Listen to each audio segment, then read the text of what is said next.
दोस्तों, बुढ़ापे में माँ बाप को औलाद से कौन सी दो चीजों की उम्मीद नहीं रखनी चाहिए। सबसे पहले तो वीडियो को लाइक कर दें। लाइक करने का कोई भी चार्ज नहीं लगता। आपका एक लाइक हमारे लिए बहुत ही कीमती है। मित्रों, बहुत समय पहले की बात है। किसी गांव में एक व्यक्ति रहता था। उस व्यक्ति के घर में ईश्वर का दिया हुआ सब कुछ था। खूब रुपया, पैसा, धन, दौलत, मान, सम्मान सब कुछ होने के बाद भी वह दंपत्ति दुखी रहते थे। उनके दुख का कारण था कि ईश्वर की कृपा से उसके घर में सब कुछ था, लेकिन कोई संतान नहीं थी। इस बात को लेकर दोनों पति पत्नी अक्सर चिंतित रहते थे। इस तरह दोनों पति पत्नी को एक साथ रहते हुए 10 साल गुजर जाते हैं, लेकिन उनके घर में कोई संतान नहीं होती है। वो व्यक्ति अपनी पत्नी को अच्छे से अच्छे डॉक्टर को दिखाता है। अच्छे से अच्छे अस्पताल में जाकर वो अपनी पत्नी का इलाज कराता है। पवित्र तीर्थ स्थानों पर जाकर मनौती मांगता है। मंदिर गुरुद्वारों में जाकर माथा टेकता है। तब कहीं जाकर शादी के 15 साल बाद उसकी इच्छा पूरी होती है। ईश्वर की कृपा से उस व्यक्ति की पत्नी को एक पुत्र प्राप्त होता है। अस्पताल में बच्चे का जन्म होता है। पुत्र की बात सुनकर वो खुश हो जाता है। बच्चे की साफ सफाई के बाद उस अस्पताल की नर्स जब उनके पुत्र को लेकर उनके पास पहुंचती है तो दोनों पति पत्नी पूछने लगते हैं कि हमारी संतान कैसी है, कोई दिक्कत तो नहीं है। दोनों पति पत्नी की इन बातों को सुनकर नर्स उस व्यक्ति की पत्नी से कहने लगती है कि बहन जी, आपको जो पुत्र हुआ है वो सुंदर है, बढ़िया है, लेकिन एक कमी है। नर्स के मुंह से जब बच्चे की मां यह सुनती है कि कमी है तो वो चिंतित हो जाती है। नर्स कहती है, घबराने की कोई बात नहीं है बहन जी, जो तुम्हें पुत्र हुआ है वो सुंदर है, स्वस्थ है, बस एक कमी है, उसकी एक आंख नहीं है। तुम्हारा पुत्र एक आंख से काना है, बस यही कमी है, बाकी सब ठीक है। जब उस मां को यह पता चलता है कि मेरे बेटे की एक आंख नहीं है, मेरा पुत्र एक आंख से काना है, तो वो मां रोने लगती है और अपने पुत्र को सीने से लगा लेती है और कहने लगती है, कोई बात नहीं, मेरे पुत्र की एक आंख नहीं है तो क्या हुआ, एक तो सही है ही जैसा भी है, पर यह तो मेरे जिगर का टुकड़ा है। मेरे लिए दुनिया का सबसे सुंदर मेरा पुत्र है। मां के लिए सभी संतानें बराबर होती है, चाहे कोई काला कुरूप हो, चाहे कोई गोरा। मां कभी अपने बच्चों का शरीर नहीं देखती, वो उनकी आत्मा से जुड़ी होती है।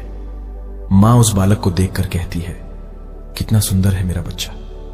मित्रों, उस मां की इन बातों को सुनकर नर्स की आंखों में भी पानी आ जाता है। वो नर्स सोचने लगती है, यदि परमात्मा को संतान का सुख देना ही था तो दोनों आंखें दे देता तो क्या चला जाता। वो मां कहने लगती है, कोई बात नहीं, जैसा भी है, आखिर है तो मेरा ही बेटा, पर आज इसकी दोनों आंखें सलामत होती तो और भी अच्छा होता। दोनों आंखों के साथ मेरा पुत्र कितना सुंदर लगता।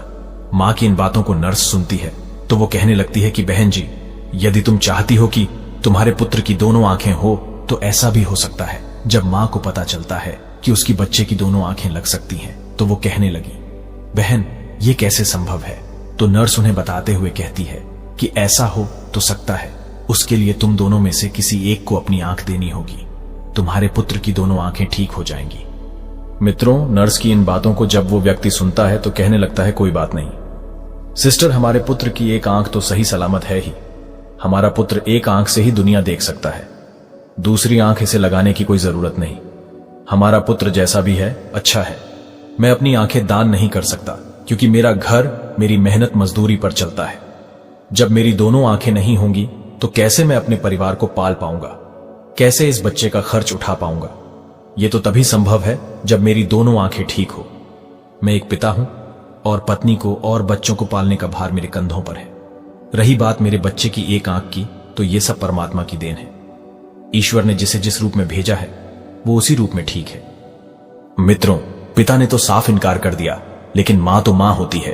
वो कहती है, यदि ऐसा हो सकता है तो मैं अपनी एक आंख अपने पुत्र को देना चाहती हूं। मेरा क्या, मुझे तो घर पर ही रहना है, लेकिन मेरे बेटे को तो अपना पूरा जीवन काटना है। इसलिए बहन जी, मैं अपनी एक आंख अपने पुत्र को देना चाहती हूं। जब वो व्यक्ति अपनी पत्नी से कहता है कि इस तरह तो तुम कानी हो जाओगी, तो वो मां कहती है, मुझे मंजूर है कि मैं कानी हो जाऊं, लेकिन मैं अपने पुत्र को दोनों आंखों के साथ देखना चाहती हूं। मेरी एक आंख ले लो और मेरे बेटे को लगा दो। मेरे बेटे की जब दोनों आंखें होंगी तो दोनों आंखों के साथ वो कितना सुंदर लगेगा। मैं अपने पुत्र को एक आंख दान में देना चाहती हूं। साथियों, इस प्रकार मां के कहने पर डॉक्टर जब वो बालक कुछ बड़ा हो जाता है तो उस मां की एक आंख निकालकर उसके पुत्र को लगा देते हैं। इस तरह पुत्र की दोनों आंखें सही हो जाती हैं और मां एक आंख पुत्र को देने के बाद कानी हो जाती है। कुछ दिन तक सभी लोग अस्पताल में रहते हैं। जब दोनों मां बेटे स्वस्थ हो जाते हैं तो अस्पताल से मां बेटे को छुट्टी मिल जाती है। इस प्रकार वो व्यक्ति अपनी पत्नी और बेटे को लेकर अपने घर आ जाता है और दोनों पति पत्नी मिलकर अपने पुत्र का पालन पोषण करने लगते हैं। इस प्रकार अपने बच्चे का पालन पोषण करते हुए अब उनका पुत्र 5 साल का हो जाता है। सब कुछ अच्छा चल रहा होता है। तभी एक दिन उस बच्चे के पिता का एक्सीडेंट हो जाता है और उस एक्सीडेंट में बच्चे के पिता के प्राण चले जाते हैं। जब उस दुखिया को अपने पति की दुर्घटना की खबर मिलती है तो वो बेचारी दहाड़े मारकर रोने लगती है। वो सोचने लगती है 5 साल का बच्चा है, एक ही कमाने वाले थे और वो भी मुझसे मुंह मोड़कर चले गए। अब मैं इस बच्चे का पालन पोषण कैसे कर पाऊंगी? और ये सोच सोचकर वो दहाड़े मारकर रोने लगती है। उसका रोना धोना सुनकर आस पड़ोस के लोग आ जाते हैं और उस दुखियारी मां को समझाने लगते हैं, उसे धीरज बंधाते हैं और किसी प्रकार समझा बुझाकर उस व्यक्ति का अंतिम संस्कार करते हैं। इस प्रकार बंधुओं वो दुखियारी मां अपने 5 साल के बच्चे के साथ जीवन बिताने लगती हैं। घर में जो जमा पूंजी थी वो तो संतान पाने की चाह में उसका इलाज कराने में पहले ही खर्च हो चुकी थी। पति की मृत्यु के बाद जो भी बचता है वो पति के अंतिम संस्कार में चला जाता है। इस प्रकार वो मां दूसरों के घरों में चूल्हा चौका करके, दूसरों के घरों में बर्तन मांजकर अपने पुत्र का पालन पोषण करने लगती है। वो मां दूसरों के घरों में झाड़ू पोछा करती, दूसरों के घरों में बर्तन मांजती, लेकिन अपने पुत्र के लिए कोई दुख तकलीफ नहीं होने देती। वो दूसरों के घरों में नौकरानी बनकर पैसे कमाती, अपने पुत्र को खेलने के लिए सुंदर सुंदर खिलौने लेकर आती, अपने पुत्र को अच्छे अच्छे वस्त्र पहनाती, हर समय अपने बच्चे के साथ साए की तरह बनी रहती थी। जब बेटा थोड़ा और बड़ा हो जाता है, जब उसकी अवस्था 6 साल की हो जाती है, तो एक दिन वो मां अपने बेटे को लेकर एक स्कूल में पहुंचती है और उस स्कूल के प्रधानाचार्य से विनयपूर्वक कहती है कि बाबूजी, मुझे अपने बेटे का तुम्हारे स्कूल में दाखिला कराना है। साथियों, वो मां जिस स्कूल में अपने बच्चे का एडमिशन कराने जाती है वो स्कूल उस क्षेत्र का एक माना हुआ विद्यालय होता है। इस स्कूल में अमीर लोगों के बच्चे पढ़ते थे। जब उस स्कूल का प्रिंसिपल फटे पुराने कपड़े में उसकी मां को देखता है तो सोचने लगता है कि बच्चा तो सुंदर है, लेकिन मां कपड़ों से ऐसी लग रही है जैसे कोई भिखारन हो। ये बेचारी कहां से इस बच्चे की कॉपी किताबें हैं और इतनी महंगी फीस भर पाएगी? इसीलिए वो समझाते हुए उस बच्चे की मां से कहता है कि बहन जी, हमारे स्कूल की फीस कुछ ज्यादा है। हमारे स्कूल में अमीरों के बच्चे पढ़ते हैं, इसलिए बेहतर होगा आप अपने बच्चे का एडमिशन किसी सरकारी स्कूल में करा दें। प्रिंसिपल की इन बातों को सुनकर मां कहने लगती है कि सर जी, आप पैसों की चिंता मत करिए। आपकी जो भी फीस हुआ करेगी उसे मैं समय से जमा कर दिया करूंगी। मेरा इकलौता बालक है और मैं चाहती हूं कि मेरा बच्चा पढ़ लिख कर कलेक्टर बन जाए, इसलिए मैं इसे तुम्हारे स्कूल में लेकर आई हूं। मित्रों को प्रिंसिपल जब उस मां की इन बातों को सुनता है तो की बातों को सुनकर वो बहुत ही प्रभावित होता है और उस बच्चे की मां से कहता है, ठीक है बहन जी, यदि तुम जिद करती हो तो हम तुम्हारे बच्चे को रख लेते हैं। इस प्रकार 6 साल के बच्चे का एडमिशन एक प्राइवेट स्कूल में हो जाता है और वो बालक उस स्कूल में पढ़ने जाने लगता है। पहले वो मां 5 घरों में चूल्हा चौका करके अपनी गुजर कर लेती थी। वहीं अब अपने पुत्र के एडमिशन के बाद अपने पुत्र की पढ़ाई की खातिर 10 घरों में चूल्हा चौका करने लगी। वो मां दूसरों के घरों में चूल्हा चौका करके अपने पुत्र को पढ़ाने लिखाने लगती है।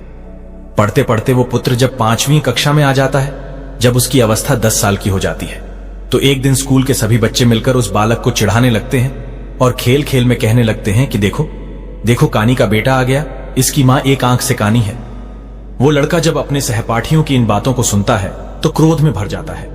उसे बहुत बुरा लगता है। जब स्कूल की छुट्टी होती है तो छुट्टी के समय हमेशा की तरह उसकी मां उसे लेने आती है। आज भी वो एक आंख से अंधी मां अपने बेटे को स्कूल में लेने आई थी। तो वो लड़का अपनी मां से कहता है कि हे मां, कल से तुम मुझे स्कूल में छोड़ने मत आना, मत बुलाने आना।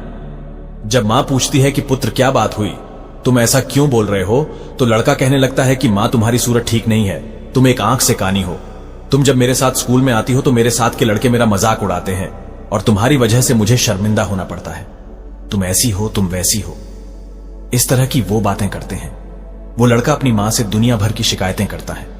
जब वो मां अपने पुत्र के मुख से इन बातों को सुनती हैं तो उसे बहुत दुख होता है, लेकिन अपने पुत्र की इन बातों को सुनकर वो चुप हो जाती हैं और अपने पुत्र की बातों को सहन कर लेती हैं। मां कहती हैं, कोई बात नहीं पुत्र, तुम चाहते हो तो मैं तुम्हारे साथ कल से स्कूल नहीं आऊंगी, लेकिन तुम अकेले स्कूल कैसे आ पाओगे? अपनी मां की इन बातों को सुनकर वो पुत्र कहता है, मां, अब मैं बड़ा हो गया हूं और मैं इस काबिल हो चुका हूं कि अब मैं अकेला स्कूल आ जा सकता हूं, इसलिए तुम्हें मेरे साथ स्कूल आने की कोई जरूरत नहीं। अपने पुत्र की इन बातों को सुनकर वो मां कहती है, ठीक है पुत्र, आज के बाद मैं तुम्हारे स्कूल में तुम्हारे साथ नहीं आऊंगी, लेकिन बेटा तुम सावधानी से घर पर आना। तुम्हारे पिता की सोच सोचकर मुझे डर लगता है। पुत्र कहता है, मां तुम चिंता मत करो, मुझे कुछ नहीं होगा, मैं अकेला ही आया जाया करूंगा। मित्रों, उस दिन के बाद वो पुत्र अकेला ही स्कूल आने जाने लगता है। जैसे जैसे पुत्र बड़ा होता गया वैसे वैसे ही पुत्र के खर्चे भी बढ़ते गए। जैसे जैसे पुत्र के खर्चे बढ़ते गए वैसे वैसे उस मां पर काम का बोझ भी बढ़ता चला गया। इस प्रकार वो लड़का पढ़ाई करते हुए इंटर कर लेता है, क्योंकि वो पुत्र पढ़ने में बहुत होशियार था। उसके पूरी क्लास में सबसे अच्छे नंबर आए। इसके बाद वो आगे की पढ़ाई करने के लिए शहर चला जाता है। जब पुत्र शहर में जाता है तो माताजी जो पैसा कमाती थी वो पैसा कम पड़ने लगता है, क्योंकि पहले तो सिर्फ किताबें और फीस का खर्चा था। जब बेटा शहर चला जाता है तो उसके और भी खर्चे बढ़ गए। माताजी जो पैसा कमाती थी वो कम पड़ने लगते हैं। लेकिन उस मां ने हार नहीं मानी। पहले जहां 20 घरों में काम करके अपने बेटे का खर्चा पूरा करती थी, वही पुत्र के शहर जाने के बाद वो 50 घरों में बर्तन मांजती, झाड़ू पोछा करती, दिन भर मेहनत करती और मेहनत करते करते रात के 10 बज जाते थे। तब कहीं जाकर वो माता अपने पुत्र के लिए महीने का 10,000 भेज पाती थी। वो इसलिए इतनी मेहनत करती थी। एक दिन जब उसका बेटा पढ़ लिख कर कलेक्टर बन जाएगा तो मुझे सुख हो जाएगा। एक ना एक दिन मुझे भी आराम मिलेगा। आज मेरी मेहनत से मेरा बेटा कलेक्टर बन जाएगा तो मेरे बेटे के साथ रहकर मैं भी सुख भोगूंगी। इसीलिए वो मां खूब मेहनत करती थी और 50 घरों में काम करके अपने पुत्र के लिए पैसा भेजा करती थी। इस प्रकार मेहनत करते करते वो समय से पहले ही बूढ़ी हो जाती है। धूप में उसका गोरा रंग काला पड़ जाता है, लेकिन अपने पुत्र के लिए कोई दिक्कत नहीं होने देती है। जब ऐसे ही कुछ दिन और बीत जाते हैं तो उस मां को एक दिन एक पत्र मिलता है। उसमें लिखा होता है कि मां, अब मैं कलेक्टर बन चुका हूं, अब तुम्हें पैसे भेजने की जरूरत नहीं है। मित्रों, जब उस मां को यह पत्र मिलता है कि मेरा बेटा कलेक्टर बन गया है तो वो बहुत खुश हो जाती है और सोचने लगती है कि मेरा एक ही बेटा है। पति के जाने के बाद यह एक ही तो मेरा सहारा है और मेरी जैसी इच्छा थी कि बेटा कलेक्टर बन जाए, वो इच्छा भी मेरी पूरी हो गई। मित्रों, उस मां के बेटे ने यह बात मां को पत्र में लिखकर बताई थी कि मां, मैं कलेक्टर बन गया हूं, लेकिन वो बेटा गांव में नहीं आया। जब उस बूढ़ी मां को यह पत्र मिलता है तो वो बूढ़ी मां पूरे गांव में मिठाइयां बांटती है और सारे गांव के लोगों को बड़े गर्व से बताती है कि उसकी मेहनत सफल हो गई, उसका बेटा अब कलेक्टर बन चुका है। इस प्रकार वो मां अपने पुत्र का गांव आने का इंतजार करने लगती है। वो मां सोचने लगती है कि मेरे बेटे को शहर गए हुए बहुत दिन बीत चुके हैं, अब वो कलेक्टर बन गया है तो वो मुझसे मिलने के लिए गांव जरूर आएगा। मैं अपने पुत्र की आरती उतारूंगी, उसकी पसंद की खीर बनाऊंगी। इसी तरह वो मां अपने पुत्र के आने की राह देखती है। वो मां रोज इंतजार करती है कि आज मेरा पुत्र आता होगा। मित्रों, किसी की गाड़ी घर के सामने से निकलती है तो वो मां दौड़ करके घर के बाहर जाती है और सोचती है कि लगता है मेरा पुत्र आया है। इस तरह इंतजार की घड़ियां लंबी होती चली गई। रात में उस मां को नींद नहीं आती थी। वो सोचने लगती कि जाने क्या मजबूरी है, मेरा बेटा मुझे लेने क्यों नहीं आया, कब ले जाएगा। मुझे अब वो दिन नहीं आएंगे कि मैं दूसरों के घरों में बर्तन मांजूं, दूसरों के घरों में झाड़ू पोछा करूं। अब तो मैं आराम से बैठकर अपने बेटे की कमाई खाऊंगी। अब तो मेरे बेटे के घर में नौकर चाकर भी होंगे, गाड़ी बंगला भी होगा। अब मेरे दुख के दिन बीत चुके हैं। इसी तरह वो मां सारे दिन तरह तरह के सपने देखा करती थी। इस तरह उस मां को अपने बेटे का इंतजार करती हुई 1 साल बीत जाता है, लेकिन वो बेटा 1 साल में भी एक दिन भी मां के पास नहीं आता है। फिर एक दिन उस मां के पास बेटे का दूसरा पत्र आता है। उस पत्र में लिखा होता है कि मां, मेरी शादी हो गई है और तुम्हें पता है जिस लड़की के साथ मेरा विवाह हुआ है वो बहुत ही अमीर घराने की है। जिस लड़की से मेरा विवाह हुआ है वो एक मेयर की बेटी है। मैंने मेयर की बेटी के साथ अपना विवाह किया है। मेरी पत्नी बहुत ही सुंदर है। जब वो मां उस पत्र में लिखी बातों को पढ़ती है तो आंखों से आंसुओं की धारा बहने लगती है।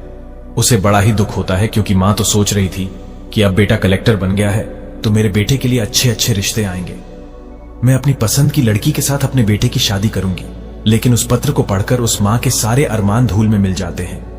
वो मां सोचती है कि हे प्रभु, हमने ऐसे कौन से पाप किए थे, ऐसी मुझसे कौन सी गलती हो गई जो मुझे इतनी बड़ी सजा मिली। हर मां बाप का सपना होता है कि मैं अपने हाथों से अपने बेटे को दूल्हा बनाऊं, अपने हाथों से अपने बेटे को सजाऊं और अपना आशीर्वाद देकर अपने बेटे को ससुराल विदा करूं। लेकिन मेरे पुत्र ने तो मुझे बुलाया तक नहीं, मुझे बताया तक नहीं और विवाह कर लिया और मां से पूछा तक नहीं। मैंने यही दिन देखने को अपने पुत्र को पढ़ा लिखाकर इतना बड़ा किया था। इसके लिए मैंने इतनी मेहनत मजदूरी की, दूसरों के घरों में झूठे बर्तन मांझे, मेहनत मजदूरी करके पढ़ाया लिखाया। उसे इस लायक बनाया क्या? मेरा इतना भी अधिकार नहीं था जो मुझे मेरे पुत्र ने अपनी शादी में भी नहीं पूछा। शादी करने के बाद पत्र लिखकर बता रहा है कि मां, मैंने शादी कर ली। मित्रों, ये सोच सोचकर वो मां पूरी रात आंसू बहाती रही। इतना होने के बाद भी मां अपने पुत्र को दुआएं देती रही। रोते रोते वो सो जाती है फिर भी उस मां के मुंह से अपने बेटे के लिए आशीर्वाद ही निकलता है। कहती है, कोई बात नहीं बेटा, तुमने बिना बताए शादी कर ली, लेकिन मेरा आशीर्वाद तुम्हारे साथ है। अब मां सोचती है कि मेरे पुत्र ने विवाह तो कर लिया, उसकी पत्नी आ गई, अब हो सकता है कि मेरा बेटा और बहू दोनों मिलकर मुझसे मिलने मेरे घर आए।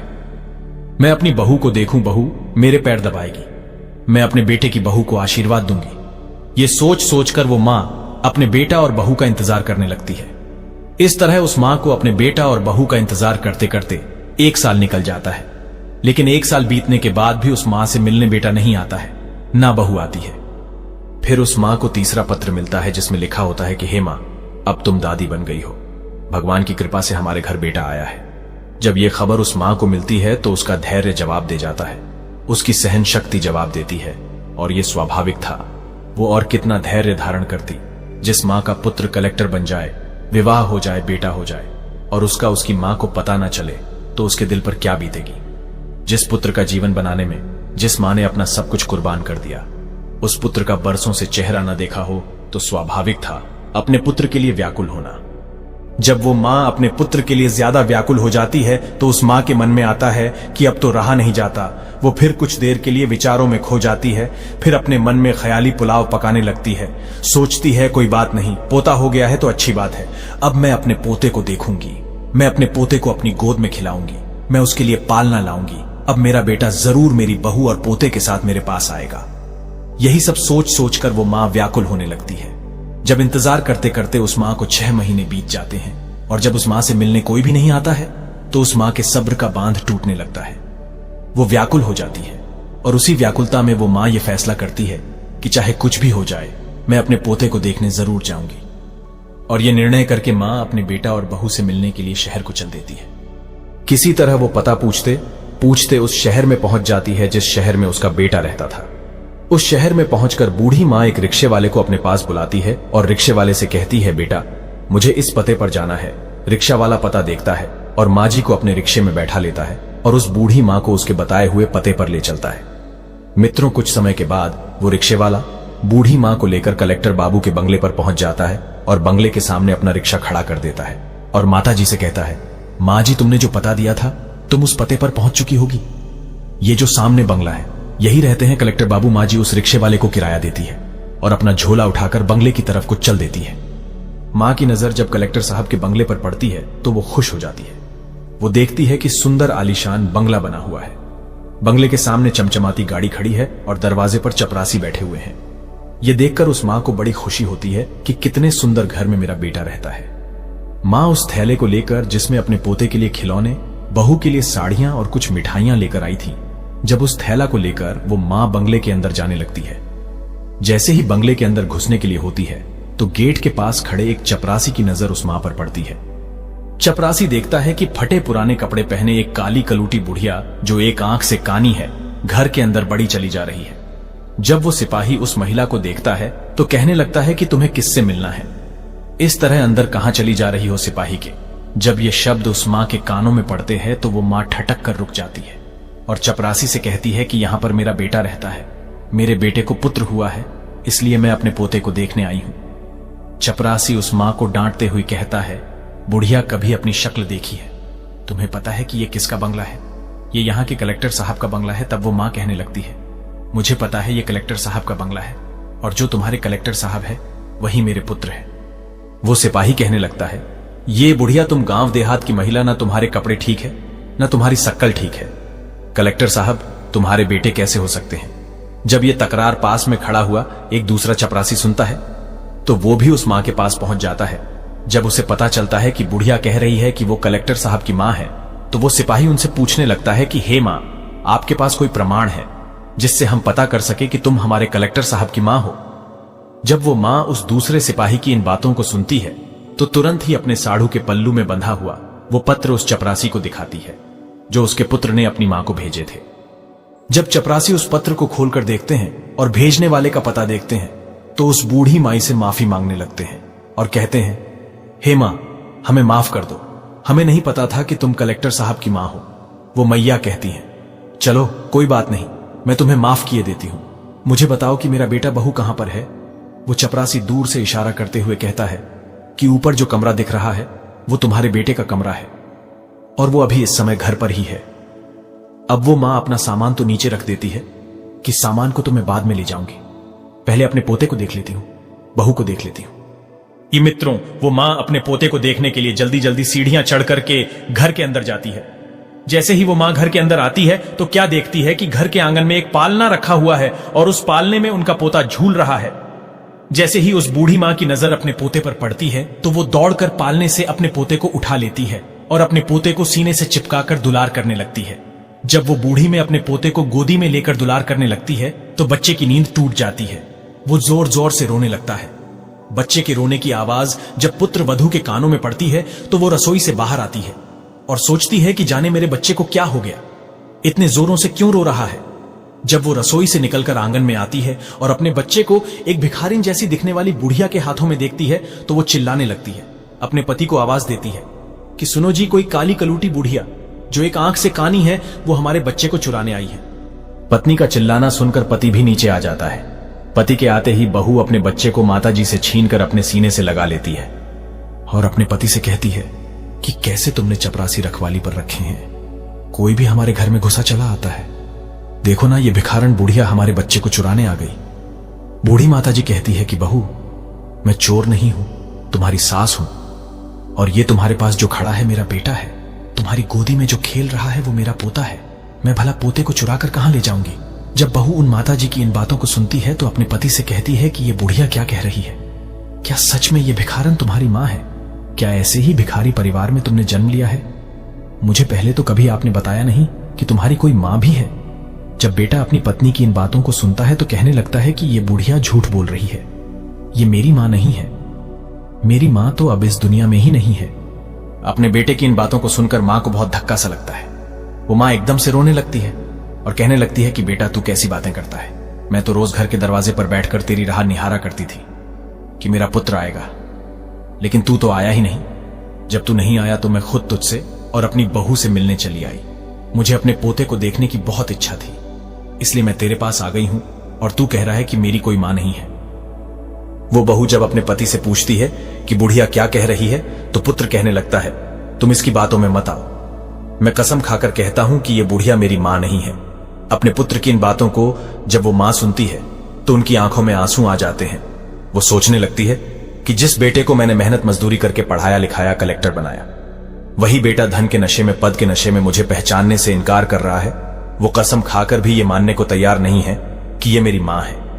जो पुत्र मेरे जीने का सहारा था, जिसके लिए मैं अभी भी जिंदा हूं, जिसके लिए मैंने अपनी जवानी कुर्बान कर दी, वो कह रहा है कि ये बुढ़िया झूठ बोल रही है, ये मेरी मां नहीं है। इस संसार में एक ही सहारा था, आज वो भी छूट गया। वो समझ जाती है कि मेरे पुत्र ने बड़े घर की बेटी के साथ विवाह किया है, मेरा बेटा अब बड़े पद पर पहुंच गया है, इसलिए मुझे पहचानने से इनकार कर रहा है। मां ने कहा, बेटा कोई बात नहीं, मुझे लगा कि तुम मेरे बेटे हो, इसलिए मैं तुम्हारे पास चली आई, क्योंकि तुम्हारे जैसा एक मेरा भी बेटा है जिसे मैंने मेहनत मजदूरी करके कलेक्टर बनाया है, जो मेरे जीने का सहारा था। लेकिन अब मुझे पक्का यकीन है कि तुम मेरे बेटे नहीं हो सकते। मुझसे गलती हो गई। और इतना कह के वो मां रोते रोते घर की सीढ़ियों से नीचे उतरने लगती है और सोचने लगती है कि बुढ़ापे में एक ही सहारा था और वो भी आज मुझसे छूट गया। अब किसके सहारे मैं जीऊंगी? एक आस थी, वो भी टूट गई। उस मां की अंतरात्मा से आवाज आती है कि जिसे हम हार समझे थे, गला अपना सजाने के लिए, वही अब सांप बन बैठा, हमें ही काट खाने को। जिसे हम जीने की खुशी समझते थे, जिसको हमने अपने जीवन जीने का आधार माना था, जो जीवन की नैया को पार लगाने वाला था, वही इस बूढ़ी जीवन नैया को मझधार में डूबा रहा है। तो फिर किसी से शिकवा शिकायत करना नहीं बनता है। और साथियों, इस प्रकार रोते रोते मां भारी कदमों से नीचे उतरने लगती है। अब उनके मन में एक भावना होती है कि जब बेटे ने ही मुंह मोड़ लिया तो अब जीकर मैं क्या करूंगी। अब बेटा ही नहीं रहा तो इस जीवन का क्या होगा। इस प्रकार वो मां अपने बेटे के घर से बाहर निकल जाती है और मेन गेट के बराबर में जो चपरासियों का कमरा था वहां पहुंच जाती है और एक चपरासी को अपने पास बुलाकर कहती है, बेटा मुझे 4 लाइन का पत्र लिखवाना है, क्या तुम मेरे लिए इतना कर सकते हो? क्योंकि चपरासियों को पहले ही पता था कि यह बूढ़ी औरत कलेक्टर साहब की मां है, इसीलिए वो तुरंत ही कागज कलम ले आता है और पूछने लगता है कि बताओ मां जी, मुझे क्या लिखना है। इस तरह बूढ़ी माता जी बोलती जाती है और वो चपरासी लिखता जाता है। जब वो पत्र पूरा लिख जाता है तो वो मां उस चपरासी से कहती है, बेटा मुझे बहुत जोरों की प्यास लगी है, क्या तुम मेरे लिए थोड़ा पानी ला सकते हो? मित्रों, उस मां के कहने पर चपरासी तो बूढ़ी मां के लिए पानी लेने चला जाता है। बूढ़ी मां अपनी साड़ी का फंदा पंखे में डालकर आत्महत्या कर लेती है। जब चपरासी पानी लेकर वापस लौटता है तो कमरे का नजारा देखकर हैरान रह जाता है। चपरासी देखता है जो माताजी आई थी वो फांसी के फंदे पर झूल रही हैं। तुरंत ही वो जाकर यह खबर कलेक्टर साहब को देता है। इस खबर को सुनकर वो पति पत्नी दौड़े दौड़े घटनास्थल पर आते हैं। आगे आगे कलेक्टर साहब और पीछे पीछे उनकी पत्नी होती है। जब वो पुत्र अपनी मां को इस हालत में देखा है तो अपनी मां को देखकर उसके पैरों तले जमीन खिसक जाती है। वो पुत्र अपना माथा पकड़ लेता है और माथा पकड़कर जमीन पर बैठ जाता है। वो सोचने लगता है कि मुझे नहीं पता था कि मेरी बातें मेरी मां को इतनी बुरी लगेगी। मैं तो तुम्हें झूठी शान शौकत के कारण पहचानने से इनकार कर रहा था, इसलिए कह दिया था कि मेरी कोई मां नहीं है। मुझे डर था कि मेरी असलियत जानकर मेरी पत्नी मुझे ना छोड़ दे, इसलिए मैंने ये बोल दिया कि मेरी कोई मां नहीं है। लेकिन तुमने तो मेरे झूठ को सच बना दिया। एक बार पुत्र की मजबूरी के बारे में सोचा होता। तभी कलेक्टर साहब की पत्नी की नजर फांसी पर झूलती हुई उस मां के हाथों पर पड़ती है। जब उस बेटे की पत्नी फांसी पर झूलती हुई मां के हाथ में कागज का टुकड़ा देखती है तो वो उस कागज के टुकड़े को बूढ़ी मां के हाथों से लेकर पढ़ने लगती है। पढ़ते पढ़ते उसकी आंखें भर आती हैं। उस पत्र में लिखा हुआ था, बेटा, मेरा आशीर्वाद है कि तुम दिन दुगुनी रात चौगुनी उन्नति करो। मेरा आशीर्वाद तुम्हारे साथ है। मैं जाते जाते तुम्हें कुछ राज बताना चाहती हूं। बेटा, मैं अच्छी नहीं दिखती हूं तो उसके पीछे भी एक कारण तुम ही हो। जब तुम्हारा जन्म हुआ था उस समय तुम्हारी एक आंख नहीं थी। मैंने अपनी एक आंख तुम्हें देकर तुम्हें सुंदर बनाया, सुंदर रूप दिया और मैं कुरूप हो गई। और उसी कुरूप चेहरे से तुम नफरत करते हो क्योंकि मैं कानी हूं और दूसरा मेरा रंग काला कलूटा है। यह भी ऐसा नहीं था। आज तुम जिस मुकाम पर बैठे हो उस मुकाम पर तुम्हें पहुंचाने के लिए मैंने दिन रात मेहनत की है। मैंने कभी नहीं देखा कि कितनी गर्मी है, कितनी सर्दी है। तुम्हें पढ़ाने लिखाने के लिए, तुम्हारे खर्चे कराने के लिए मैं काली कलूटी हो गई। उसका भी मुझे कोई मलाल नहीं है। तुम सुंदर हो इसकी मुझे खुशी है।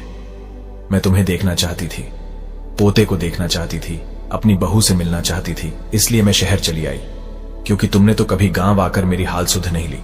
लेकिन जब मैं स्वयं चलकर तुमसे मिलने आई तो तुमने तो मुझे पहचानने से इनकार कर दिया। इसीलिए लगा कि अब दुनिया में मेरा कोई नहीं है, अब जीने का मेरा उद्देश्य खत्म हो गया है। जब कोई रहा नहीं तो मेरे जीने का क्या फायदा। बेटा, जाते जाते ईश्वर से प्रार्थना करती हूं कि तुम सदा खुश रहो, तुम्हारी संतान खुश रहे। जब उस बेटे की पत्नी ये पत्र पढ़कर अपने पति को सुनाती है तो उस बेटे का सर शर्म से नीचे झुक जाता है। उसे अपने आप से घृणा होने लगती है कि जिस मां ने मेरी जिंदगी बनाने में अपना सब कुछ न्यौछावर कर दिया, वही मां आज मेरी चौखट पर आई तो मैंने एक गिलास पानी तक नहीं पूछा। इस प्रकार दोनों पति पत्नी अपनी गलती के लिए उस मरी हुई मां से, उस बूढ़ी मां से माफी मांगते हैं। लेकिन अब क्या हो सकता था, वो मां तो उनकी माफी सुनने के लिए वहां मौजूद नहीं थी। कलेक्टर साहब के जीवन में सिर्फ पछताना ही रह गया। कैसी ये विडंबना है, कुछ के जीवन में मां नहीं होती तो वो सारा जीवन मां के लिए तरसते हैं, और जिसके जीवन में मां होती है तो वो उस मां की कदर नहीं करते। पत्नी और बच्चे दोबारा मिल सकते हैं पर मां दोबारा नहीं मिल सकती। मित्रों, एक संतान ही मां बाप के जीने का सहारा होती है, बुढ़ापे की लाठी होती है। ऐसे में जब बेटा ही अपने धन के नशे में, अपने पद के नशे में मां बाप को पहचानने से इनकार कर देता है, या अपने माता पिता को भुला देता है, या घमंड में आकर उनका अपमान कर देता है, तो दुनिया में मां बाप को सबसे बड़ा दुख ऐसे ही बेटों से होता है। माता पिता अपनी संतानों का भविष्य बनाने में, उन्हें सफल बनाने में अपना पूरा जीवन खपा देते हैं, और जब वही संतान धन पद के नशे में अपने माता पिता का अपमान करती है तो उन्हें बहुत ही पीड़ा होती है। इसलिए आप सभी से अनुरोध है, यदि आपके माता पिता है तो उनका आदर करना, क्योंकि तुम्हारी हर एक सफलता में मां बाप का ही योगदान है। कुछ नालायक बेटे पूछते हैं कि तुमने हमारे लिए क्या किया। अरे मूर्ख आदमी, जो कुछ किया है मां बाप ने ही तो किया है।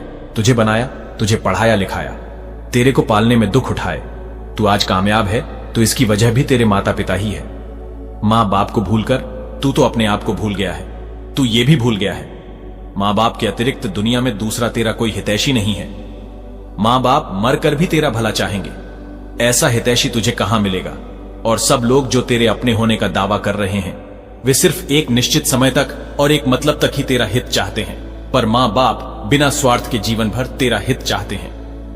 मित्रों, एक पुत्र को जन्म देने में एक स्त्री अपनी सुंदरता को खो देती है, लेकिन वही पुत्र जब बड़ा होता है, जब उसकी शादी हो जाती है, तो वही पुत्र अपनी पत्नी की सुंदरता में अपने मां बाप को खो देता है। मां बाप अपनी संतान के सुख के लिए सब कुछ नहीं न्यौछावर कर देते हैं, लेकिन जब हम बड़े हो जाते हैं, कुछ देने के काबिल हो जाते हैं, तो हम क्या देते हैं? सिर्फ आंसू, लाचारी, बेबसी, अकेलापन। मित्रों, मेरी इस बात को एक बार सोचकर जरूर देखना। हो सकता है आपकी कुछ सोच बदल जाए। जो संतान मां बाप को सिर्फ इसलिए भुला देती है कि उनकी वेशभूषा को देखकर आपके दोस्तों में आपकी वैल्यू कम हो जाएगी, तो ये उनकी सबसे बड़ी भूल है। उम्र के इस पड़ाव पर पहुंचने के बाद आपकी और आपके दोस्तों की भी यही हालत होगी। आपका भी रूप और जवानी इसी तरह की हो जाएगी। आपके उस रूप को देखकर लोग आपसे नफरत करने लगेंगे। जवानी में मां बाप को औलाद से किन किन चीजों की उम्मीद भूल कर भी नहीं करनी चाहिए, तो मित्रों ध्यान देकर सुनो। नंबर 1, कि आपकी औलाद आपके बूढ़े होने पर आपका सहारा बन सकती है। इस बात की उम्मीद बिल्कुल ना करें। इसलिए पहले से ही अपने आप को मजबूत बनाकर रखें। अपने आप को स्वयं संभलने में सामर्थ्यवान बनाएं। कुछ जमा पूंजी इकट्ठी करके रखें। हाथ का हुनर सीख ले तो और भी सोने पर सुहागा है। नंबर 2, कभी इस बात का भ्रम ना पाले कि आपकी संतान आपको नहीं भूलेगी। पत्नी और बच्चों के मोह में पड़कर पद प्रतिष्ठा के नशे में वो आपको भी भूल सकते हैं। इसलिए उनसे उतनी ही ममता रखिए जितनी उनके दूर होने पर आपको दुख ना दे। क्योंकि आपने देखा होगा कि गीली मिठाई पर बैठने से मक्खी भी उसमें गढ़ती चली जाती है, और वही गुण जो उसके लिए सुख का कारण था, वही उसके दुख का कारण बन जाता है। आखिरकार उसे दम तोड़ना ही पड़ता है। तो मित्रों, इस कहानी से आपने क्या सीखा, कमेंट सेक्शन में अपनी राय जरूर दें और एक लाइक जरूर किया करें। मिलते हैं आपसे अगली वीडियो में एक नई चर्चा के साथ। आप सभी का बहुत बहुत धन्यवाद।